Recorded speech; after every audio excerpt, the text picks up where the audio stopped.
So I was asked by a lot of people in the society over the last year to put together a talk, and I had a talk I wanted to give. The talk you're going to see today isn't that talk.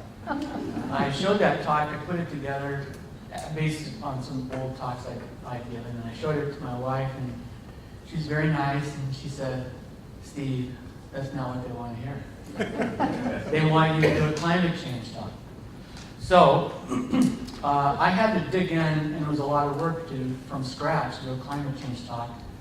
But I have been wanting to do this, to dive into the literature, because there's a lot of things, even in my own mind, that weren't quite solid about climate change. The dots weren't all connected.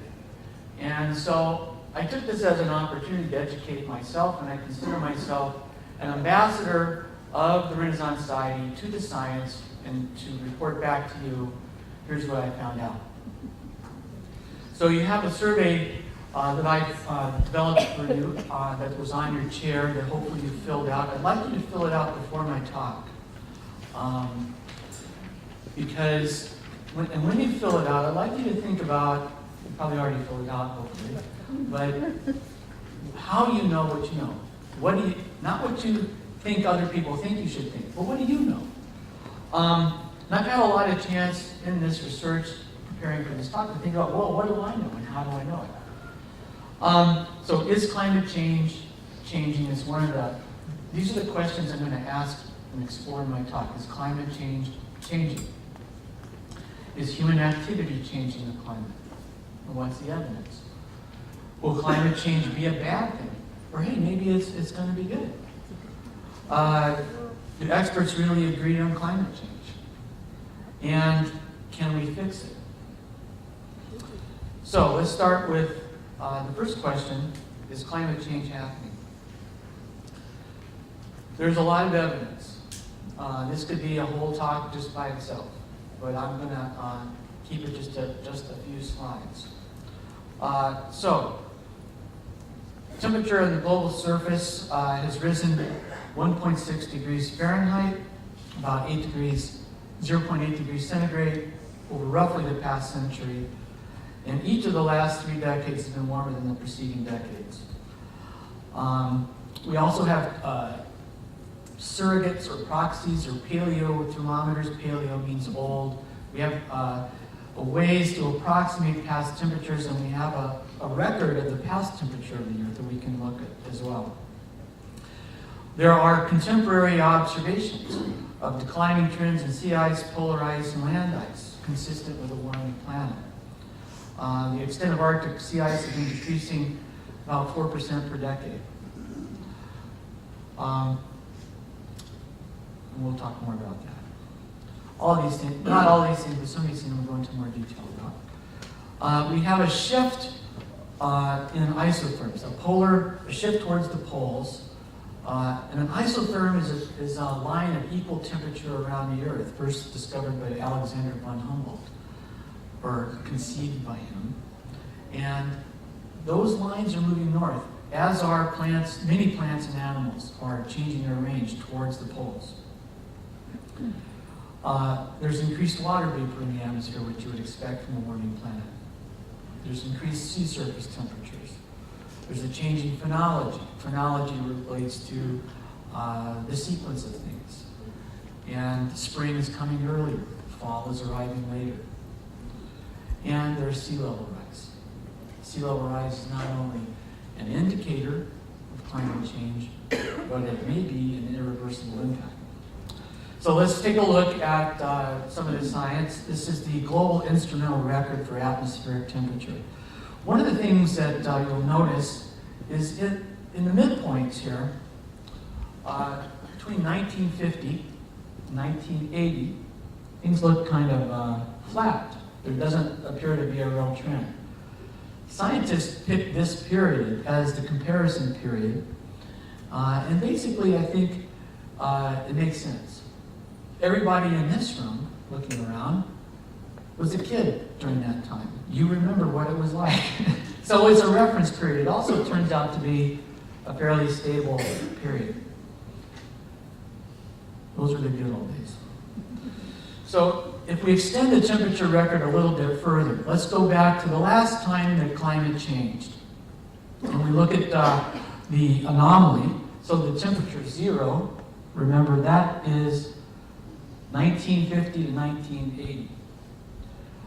This blue line is basically the temperature of the Holocene.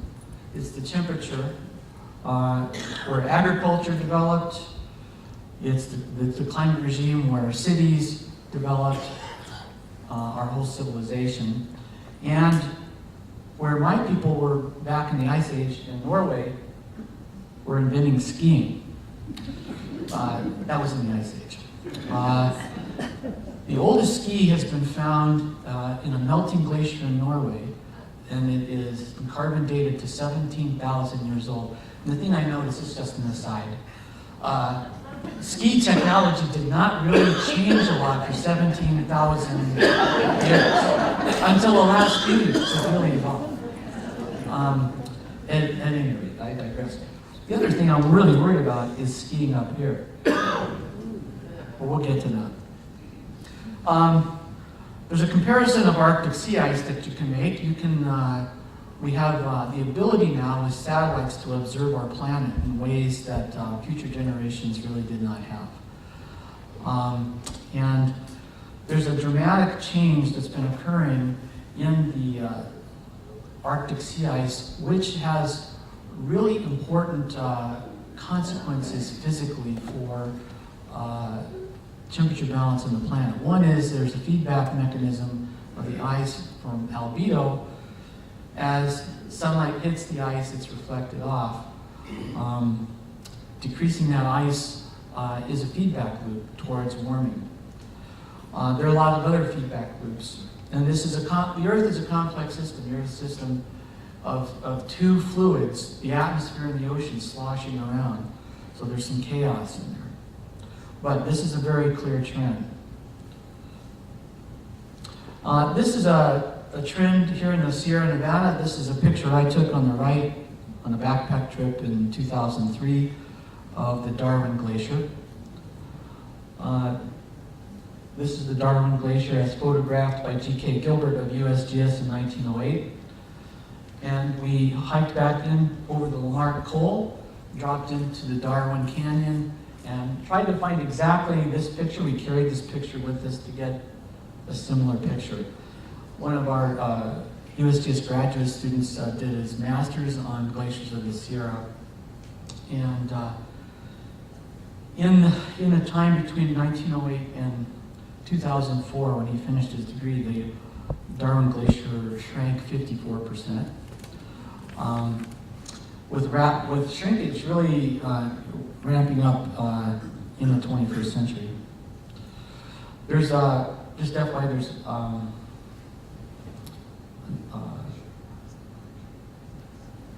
let's see, I'm looking for the number here. 122 glaciers in the Sierra Nevada. They're projected by Hassan Basajik to disappear in about 50 years at current rates of loss. The effects will be mostly local on the watersheds that they're in. But we have a more severe ice loss problem that's going to be a global problem. And those trends, look at, in 2012, scientists were still very cautious about saying that we're losing ice from Antarctica. There are much clearer trends now what's happening in Antarctica. And the Greenland ice sheet has also been steadily declining. So these are indications to us that the climate is changing. And this is consistent with what's happened in the past when the climate has changed. Now, melting all that ice, you might expect that sea level rise would be going up, and it is. So we have data from NASA, from NOAA on tide gauges from 1870 to, into the present. But this is satellite data. The satellite data collects data from the mid-ocean buoys, and it's a different kind of data than the the tide gauges, which are coastal and a tide really to our infrastructure, so we have a different point of view from sea level rise. Sea level rise doesn't rise the same globally everywhere at the same time. Not even in San Francisco Bay is sea level rise going to be the same. And it's very affected by tides. If you had, so Seattle, for example, has much higher tidal range. The Puget Sound area has a much greater tidal range than, say, the Gulf Coast, which has only a couple of feet. Sea level rise would be much more problematic in the areas that have higher tidal ranges. So I just want to point out here, sea level rate of increase averages 3.2 millimeters per year. Doesn't seem like much, does it? Here are the isotherms. Just this idea that isotherms are this equal line. It's like a topographic map, only it's a temperature map of the Earth. And those lines are moving poleward. In the northern hemisphere, they're moving towards the North Pole. In the southern hemisphere, they're moving towards the South Pole. They're averaging a shift of 6.2 miles per year. Animals and plants on average are shifting their ranges about 4 miles per year. So in the race to the north, a lot of animals are not going to be able to keep up.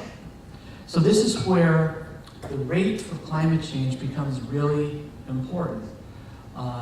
What will be its impact on ecosystems and species? So here's a study I found of North American birds by Hitch and Lieber, 2006. They studied 56 bird species in the United States, and they showed that the northward expansion was about 1.4 miles per year on average for those 56 species. There was no southward expansion. So if expansion was happening for other reasons than a temperature shift, you might expect at least some of those shifts to be going south. They're all going north. So, is human activity responsible for the changing climate? So I answer the first question, yes, climate is changing. Second question, are humans responsible, or can there be other explanations? So when we look at the causes of climate change through the Earth's history, which is about 4.5 billion years, a little more than that, there's some really interesting things that have happened to our planet in the past. It's thought that about 4.6 billion years ago, there was a gigantic crash with another celestial object that created an explosion that created the moon. That moon created tides in the Earth's oceans, which ultimately slowed down the rotation of the Earth. But in the intervening time, the climate has changed many times. There have been many different climates on planet Earth.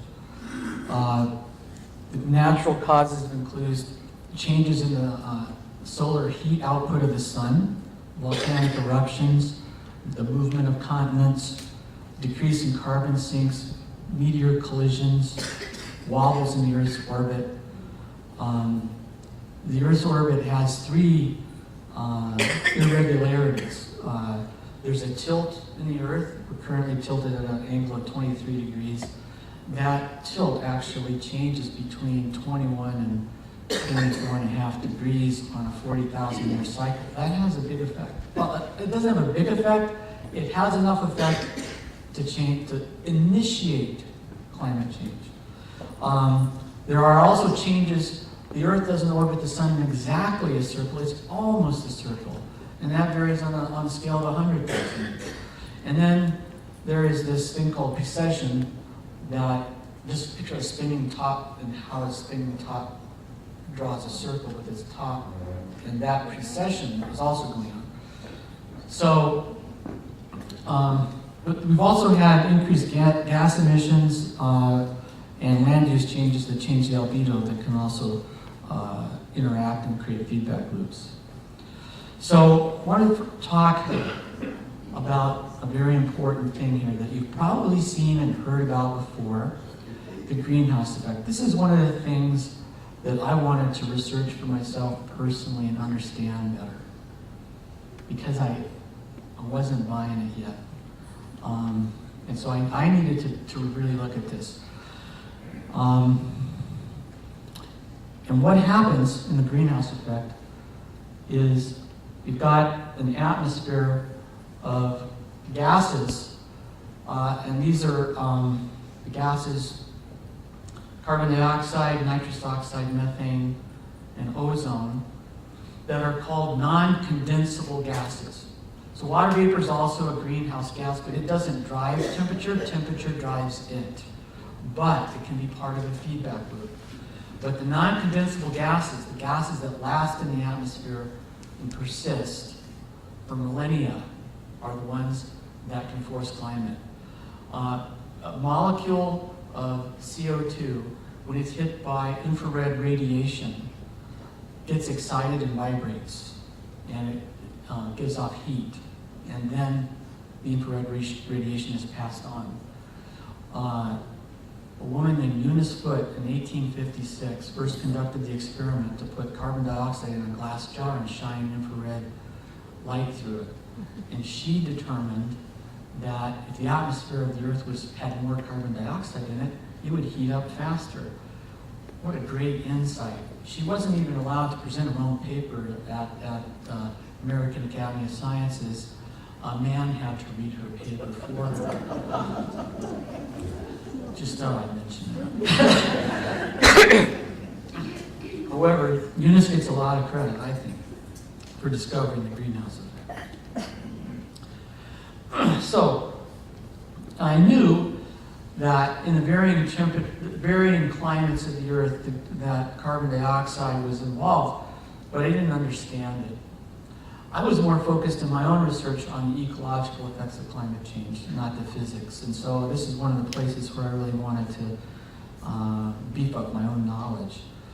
The isotopic ratio of oxygen 18 to oxygen 16. So oxygen usually has an atomic weight of 16. But sometimes it has 2 extra neutrons, which we call it oxygen 18. Well, there is a physical process for oxygen. As when it's attached to a couple of hydrogen molecules, it becomes water. And you can follow water evaporating, which is a temperature-dependent process, and also coming back down in precipitation as a temperature-dependent process. And guess what? The oxygen 18 and 16 ratios don't stay the same in these temperature-dependent processes. The lighter oxygen behaves and sorts differently. It's called fractionation. That's why oxygen 18 is being used as what we call a paleothermometer. These relationships are well studied, both on Greenland and Antarctica. So when we take cores out of Greenland and Antarctica, scientists can look at the ratios of oxygen 18 to 16, and they can tell the temperature of what it was at, say, 400,000 years ago in Antarctica. Well, let's focus on this temperature record right here. The scale, by the way, on the bottom here is not the same. So this is 20,000 years. I showed you this 20,000 years earlier, 400,000 years. This record here really comes from Antarctica, and this record here comes from foraminifera in the bottom of the ocean. This is not a place we want to go back to, by the way, the Permian. Bad time. Temperatures were screaming hot. I don't even think we want to go here, basically, from what I've read about paleoclimates. So, what about life in the history of the temperatures of the Earth? Flowers. So this is the 4.5 billion history of the Earth. One of the biggest ice ages here was produced with a dramatic climate change produced by a very simple organism, blue-green algae. And these blue-green algae mats were unicellular animals, but they were able to create oxygen their cyanobacteria were able to basically produce a lot of it, change the atmosphere. And there was what was called, scientists call it the oxygen crisis, when all of a sudden all the oxygen got used up. So, you know red rocks, you see red rocks everywhere in the world. Well, those red rocks all became red right about the same time because that iron soaked up that oxygen. And then once all the reservoirs of soaking up the oxygen were taken up, the rest of the oxygen entered the atmosphere. And at that time, there weren't a lot of things that could use oxygen, and it killed, there was a massive extinction event. So we're not the first organism to cause climate change. So one of the questions is, well, can it be that the Earth is warming due to solar output? Because Steve, you said solar output changes, and it does. In fact, NASA has started monitoring solar irradiance fluctuations, and they found that solar irradiation does change. And that's this red line down here on the bottom. And there's like a 15-year cycle, something like that. And here we are, right there, in the cycle. So, and it's actually a very small forcing, less than 0.1% of a watt per square meter. So it is a forcing, and it has had effects in the past on Earth. But at the moment, it doesn't explain the trends that we've seen since 1976 when we started monitoring it. If it did, this is here, this is there, we should have the temperature right around there. So the other thing about a solar output explanation is that it would preferentially be heating up the equator, and that's not what we see. And I'll talk about that later. So here's the Ice Age again, the temperature record of the last 20,000 years. And this is an extremely cool graph. It has a lot of information in it. And it's also used by climate skeptics to argue against carbon dioxide being involved in climate change incorrectly. And that's because carbon dioxide does not initially go up when the climate does a little bit of a change. So, but then it does follow. And then once carbon dioxide responds, right here, the yellow dots are the carbon dioxide, then the feedback loops kick in and the temperature really takes off and starts warming, and we have a deglaciation, and we enter the Holocene up here, the last 11,000 years of a fairly stable climate.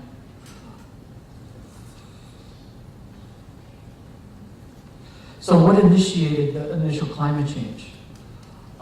It's thought to be the Earth orbit changes that I told you about before, which was about a 0.3 degree change in Earth's temperature, which was enough to nudge this complex system of climate towards warming. But without a feedback loop of carbon dioxide, it wouldn't have happened. It would have been just a little blip.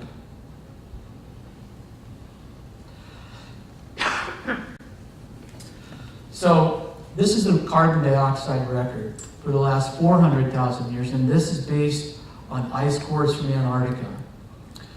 And you can see the carbon dioxide in the last 400,000 years has not been above 300 parts per million. Today, this very day, it's 407.5 parts per million and rising.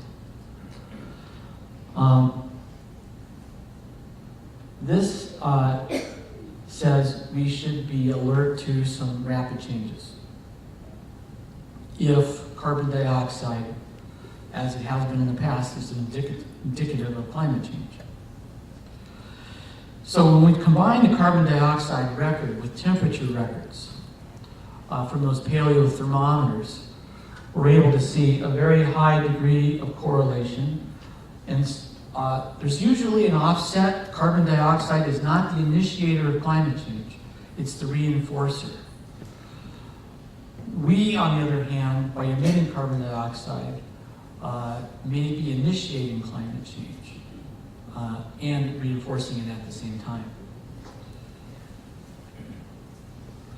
So do the experts agree about climate change? So there's 18 American scientific societies, 200 global scientific organizations, 80 national academies of science, and over 12,000 scientific papers that agree. A study, 7 studies. There have been 7 studies by groups of scientists to look at the scientific agreement on climate change, to review the entire literature. In those 7 studies, they found between 91 and 100% of the papers they reviewed agreed the climate was changing and humans were the cause. The IPCC, the International Panel for Climate Change, says the scientific evidence for warming on the climate system is unequivocal. But Americans don't know scientists agree. And while scientists are in 97% agreement, the American public doesn't know that. And this is a poll done by Yale University by congressional. I've displayed the results by congressional district. This is our congressional district, which is in this light color here, who think scientists agree. So will climate change have adverse consequences? What will climate change look like? A climate change future will have dangerous climate extremes and increasing number and severity of extreme events, and I'll explain why. Sea level rise, directly affecting over 1 billion people over in the next century and beyond, will occur. And mass extinctions affecting plants and animals will occur in this century and beyond. And I'll talk about each of these 3 irreversible impacts of climate change. But I'd first like to talk about Arctic amplification. I mentioned that this is actually a fingerprint of a greenhouse effect-induced climate change, where the poles heat faster than the equator. And the Arctic is already warmed by 8 degrees. What this does is it changes the circulation patterns. What drives the jet stream is the gradient of difference in temperature between the equator and the poles. Think of a stream. You're walking in the mountains up in desolation wilderness, and you come to a very steep part of the trail, and the stream just rushes down the slope in a straight line. And then you come to a meadow, and the stream is meandering and making big loops and turns through the meadow. The energy of that stream is dissipated, and it starts to meander. The gradient I'm talking about is the gradient, the slope between average temperature in the equator and average temperature at the poles. That gradient derives is how much energy goes into the jet stream. The jet stream is weakened by 10%. And the wavy jet stream is also lazy and wavy. It's weakened, lazy, and wavy, and it produces situations where storms and weather patterns don't move. Prolonged cold spells on the East Coast, prolonged dry spells, warm spells on the West Coast, or vice versa, can happen.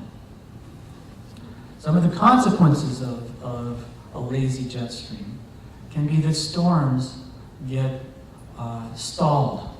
Hurricane Harvey dumped almost 50 inches of rain on Houston, and it is the record for how much rain from a tropical rainstorm in the continental U.S.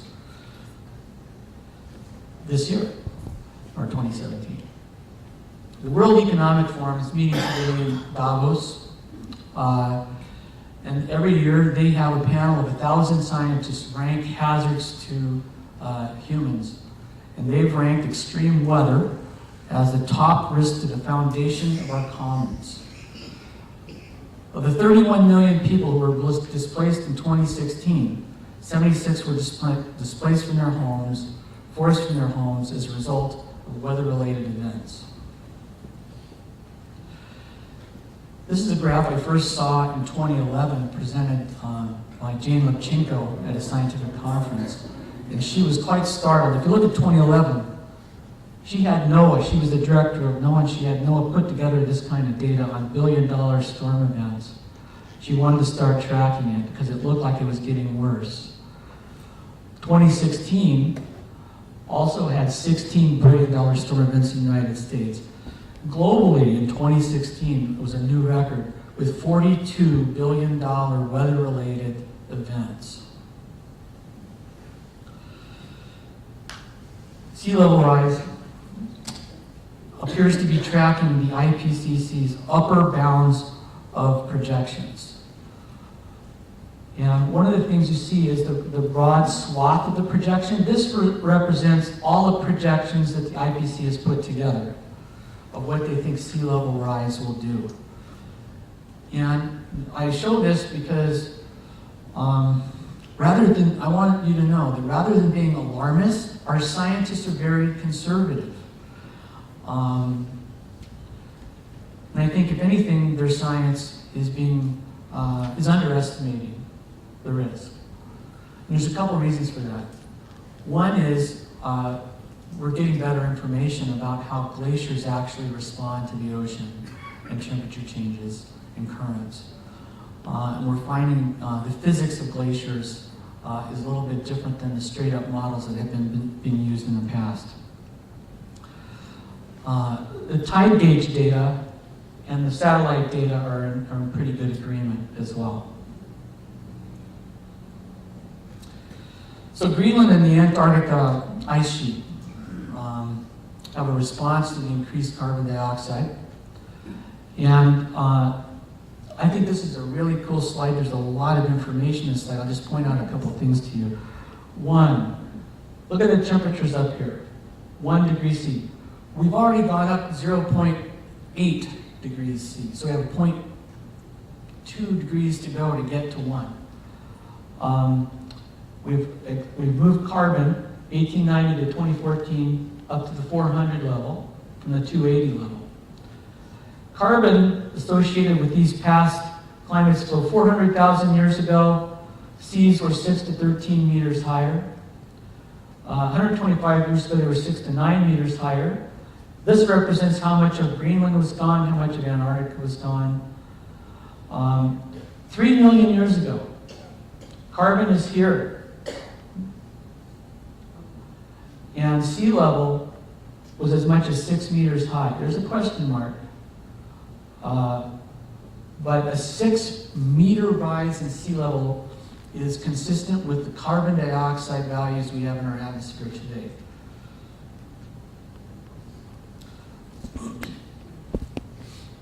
Loss of the Greenland ice sheet would raise sea level to a catastrophic level, and I'd like to show you what that looks like. If we can.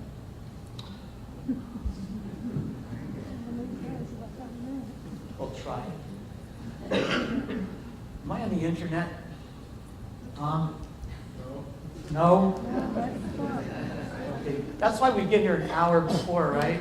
And then the guy wasn't here. Okay, well.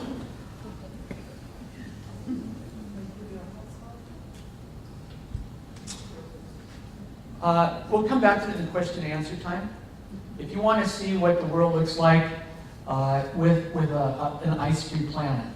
It's chilling to watch. It's a great video. Maybe you'd rather not know. I can tell you what it looks like. Western China is underwater. The industrial area of China is underwater. The coast goes back to Beijing. Shanghai is an island out in the middle of the Pacific. Miami looks like another island down by Cuba. The Central Valley of California is underwater at 20 feet. It's not the Bay Area anymore, it's the Bays area. This is what a 20-foot sea level rise looks like in the South Bay. My wife's grandfather built a house right in there around right after World War II. This area here, the South Bay wetlands, this is my study system. I was thinking about this. I don't know an ecologist alive, my age, who's not in some kind of despair about their study organism or their study system and what's going to happen to it. So this is the Bay areas. And so Sacramento, if there is a 9 meter sea level rise, would be underwater. So those tunnels, I don't know, it might be a good mitigating strategy, or maybe you want nothing to irrigate. So CO2 and sea level rise. Am I going backwards? Yeah.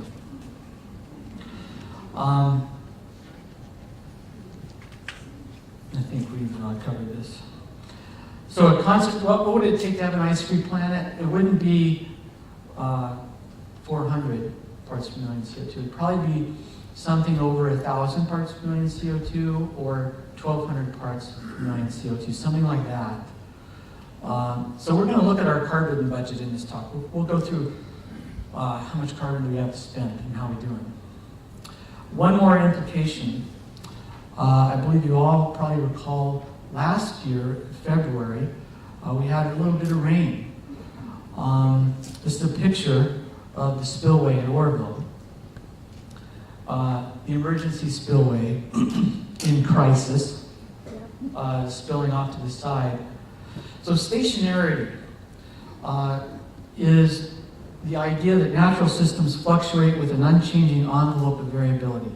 It's a foundational concept that permeates training and practice in water resource engineering. It implies that any variable has a time-variant probability density function whose properties can be estimated from the instrumental record. But dramatic changes in runoff from ice-free land is what's projected into our future. And I want to read you what Bill Croyle wrote. Bill Croyle's the director of DWR, and he wrote, you can go on the internet and read what he wrote about this. It's fairly honest. He said, for flood control purposes, some space in Oroville Reservoir has to be kept dry to capture floodwaters, a practice that has caused controversy at other dams of California over the amounts of water wasted. Dam operators were required to discharge water based on charts contained in the Oroville Dam Reservoir Regulation Manual, a flood control manual developed by the U.S. Army Corps of Engineers. At the time of the incident, the Oroville Dam Reservoir Regulation Manual had last been updated in 1970. And the discharge charts were based on climatological data and runoff projections that did not even account for significant floods in 1986 or 1997. And what we find ourselves in is a changing climate where water resource managers' handbooks are no longer valid. They need to throw them out. So we need better science to guide our resource management of water. There's a change. One of the reasons is there's a change in the timing of runoff. This is from a scientific paper by Stuart Kane and Dettinger in 2004. It's an old paper. This is old knowledge. This is 14 years old. And it shows the peak runoff throughout the West has been getting earlier and earlier. So a changing phenology of runoff. There's something else I wanted to say. I'm trying to remember what it was on that. Can I move on? Okay. So I want to cover the third irreversible effect, which is a massive ecosystem shift is predicted to accompany rapid isotherm shift, and it will accelerate biodiversity loss rates. There are three mechanisms by which we will see these extinctions. One of them will be the direct effects on those animals who find it too warm, too cold, too hot, too dry. Those for their metabolism, they're up. So perhaps desert tortoises would be an example. I'll have another example for you. There are habitat effects. So drowning wetlands, desertification, deforestation, ocean acidification, the loss of corals. And then there are the disassembled communities where the timing of things is messed up between birds that breed and birds that breed in their food supply, or pollinators, those kind of mismatches between species interactions that get thrown out of whack. And so this last map is, showing in the red, it shows ecological sensitivity, and not surprisingly, the greatest sensitivity is in the north. We're basically going to push polar animals off the planet and alpine animals off the top of the mountain. But the sensitivity areas are in the north. This is just in the terrestrial land-based ecosystems. There's also a similar thing happening in the ocean ecosystems. So the colors here represent areas of high biodiversity and impact. Here are the Galapagos, by the way, right there. Not uncoincidentally,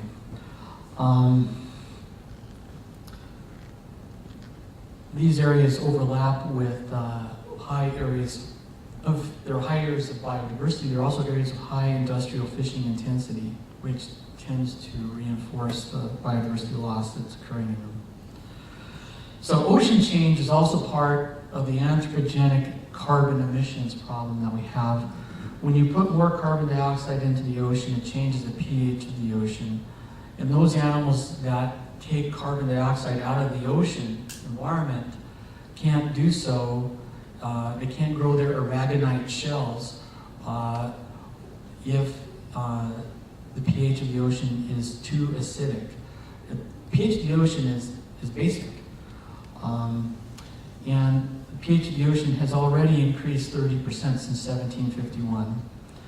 By 2100, we could see the ocean could be so acidic that corals are simply falling apart. Their shells won't be able to hold together if trends continue.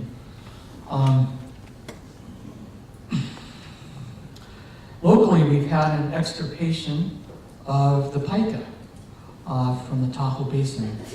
The American pika is a cute little guy who is a very hard worker during the summer, gathering his materials that he will need to eat all winter long because he doesn't hibernate.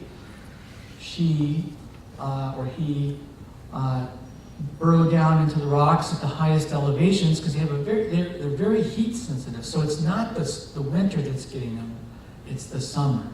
And you'll see this graph of mean temperatures at Tahoe City, mean summer temperatures. And it's just gotten too hot for the pika to be able to live in that area. So that's an example of the direct effect. An indirect effect, and one that's been building to a threshold for a long time, is the effect on our Sierra forests. Nate Stevenson is a scientist down at Sequoia National Park. He went on a backpacking trip with me to photograph those glaciers. But his research has been looking at the background rate of mortality in trees. And with great prescience, he set up plots to do this, and he's been doing it for 25 years.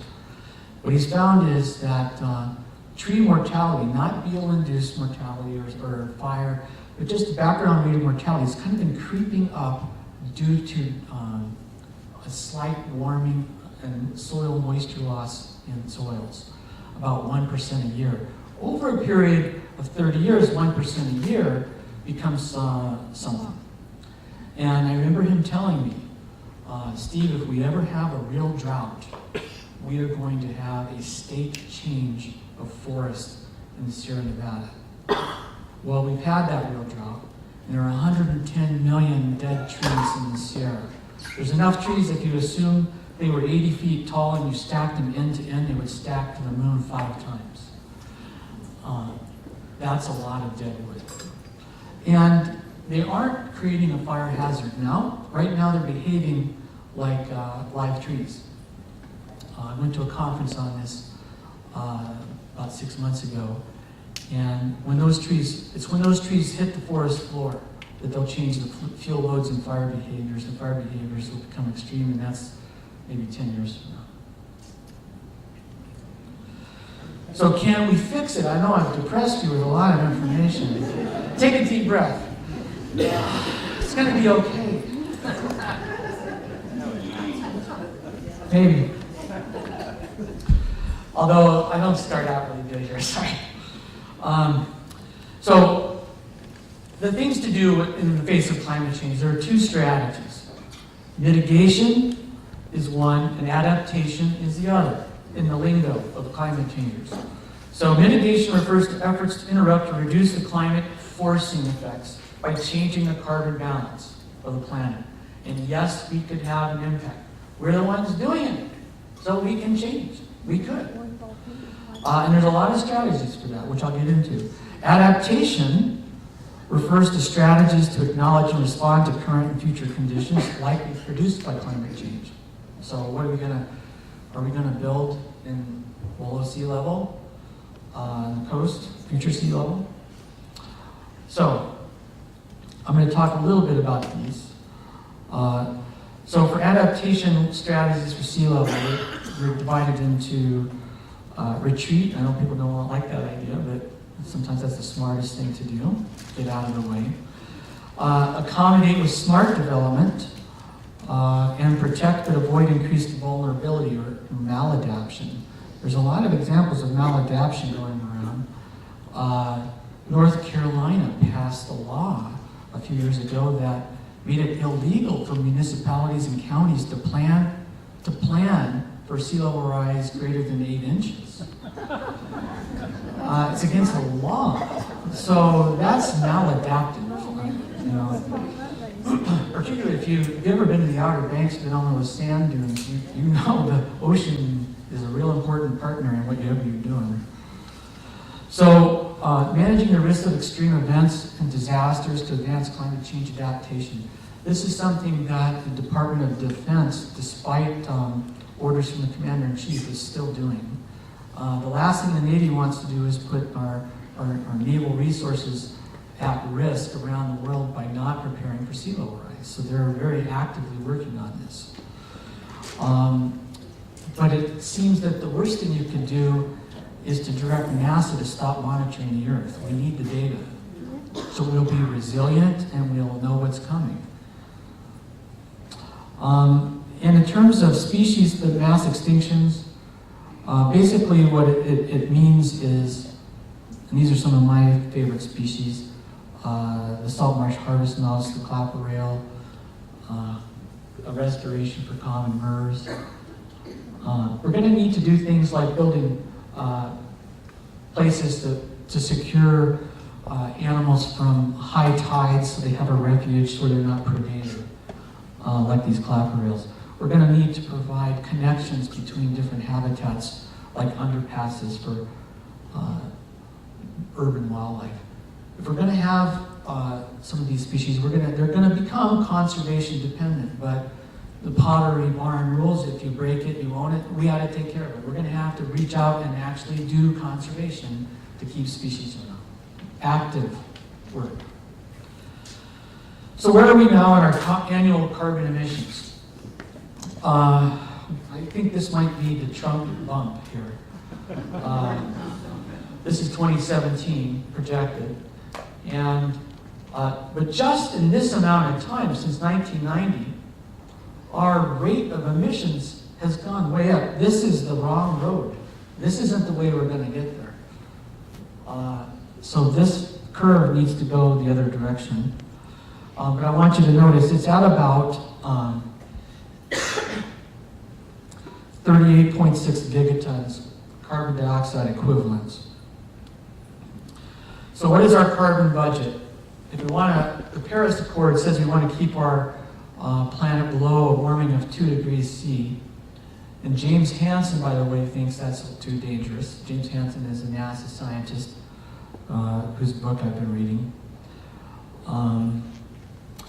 What is our carbon budget? So in 2011, the IPCC, and this is 2 assessments ago, they came out with a budget for the planet of 1,000 petagrams.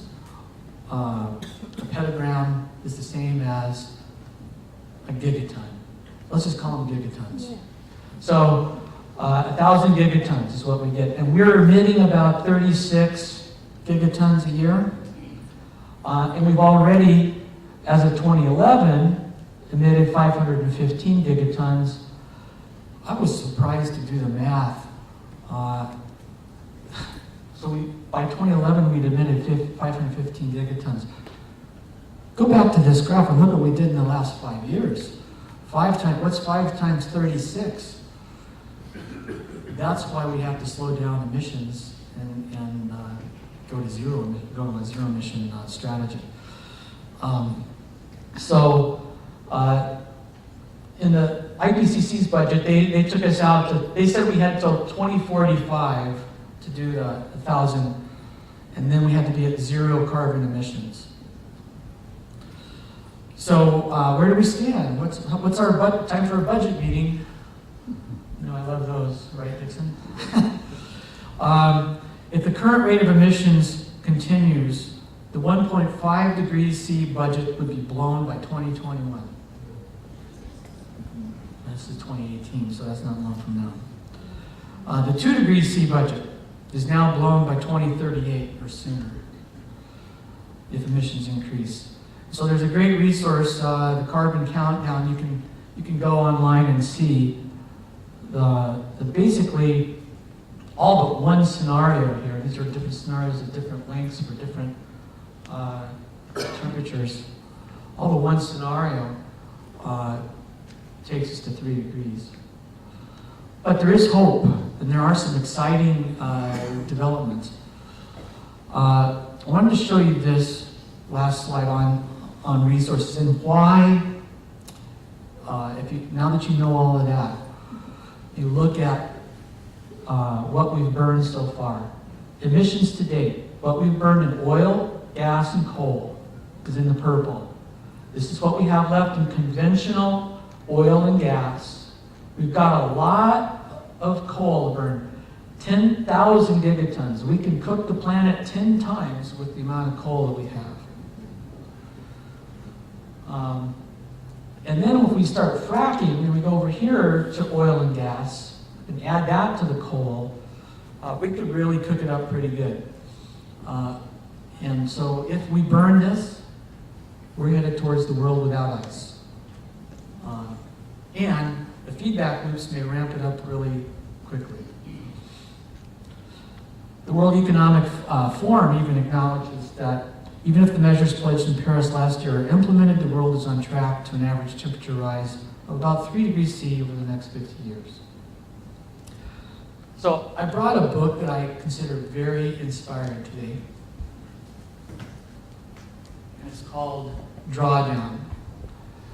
And it's put together by Paul Hawken. And this is the most exciting, comprehensive plan to fix global warming that's out there. And it's a 1,000 gigaton plan. So we don't have the internet, so we can't look at it, but just Google Drawdown and go on it and get inspired. Steve, you want to try it? Yeah. Want to try it? Go to your, connect to my phone. Get up here.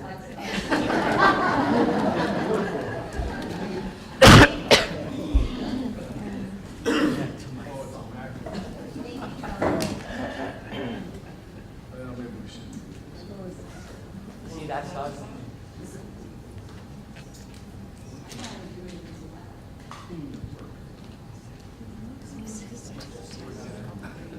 Yeah, Yeah. we can do it in a Q&A period, maybe? Yeah. We could work on, which we're almost to. So the drawdown's top 10 solutions, and they have different sectors that they look at. But I love some of these solutions. My favorite one is educating girls. And by educating girls, they have a section of their strategy called Women and Girls. And they're basically, by this, they're trying to get the population to slow down. And by increasing in the third world educational opportunities for girls, it takes them out of bearing babies. And it's been so family planning, educating girls. The number one thing that was done in the Obama administration was to negotiate this agreement, an international agreement agreed to by all countries that got very little press. And it was on refrigerants and how to manage refrigerants and keep refrigerants from getting into the atmosphere. I think it's called the Gaguli Agreement, something like that, or Ganguly Agreement.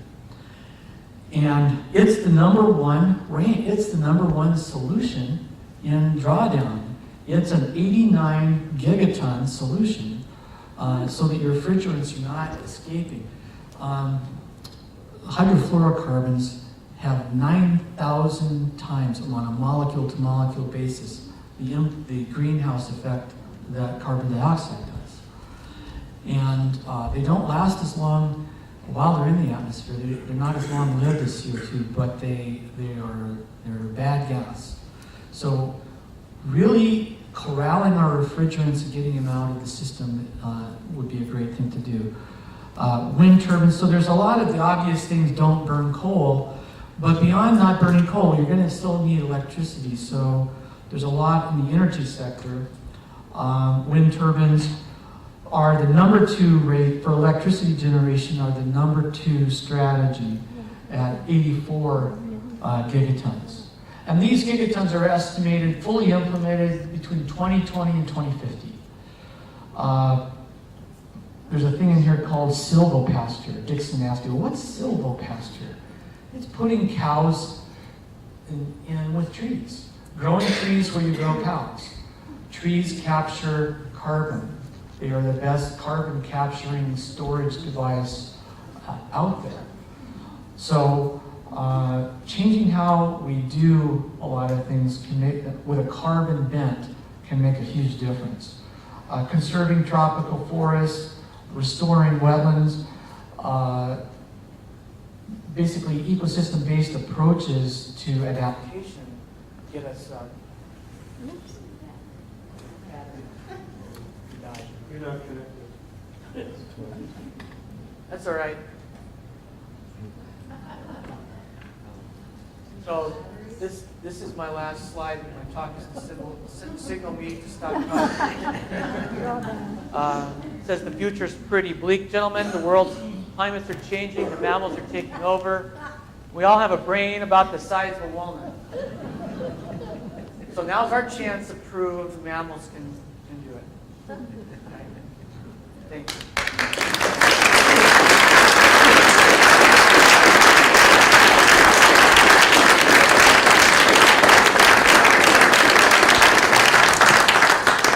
Go ahead. So, our volunteers will pass out another survey.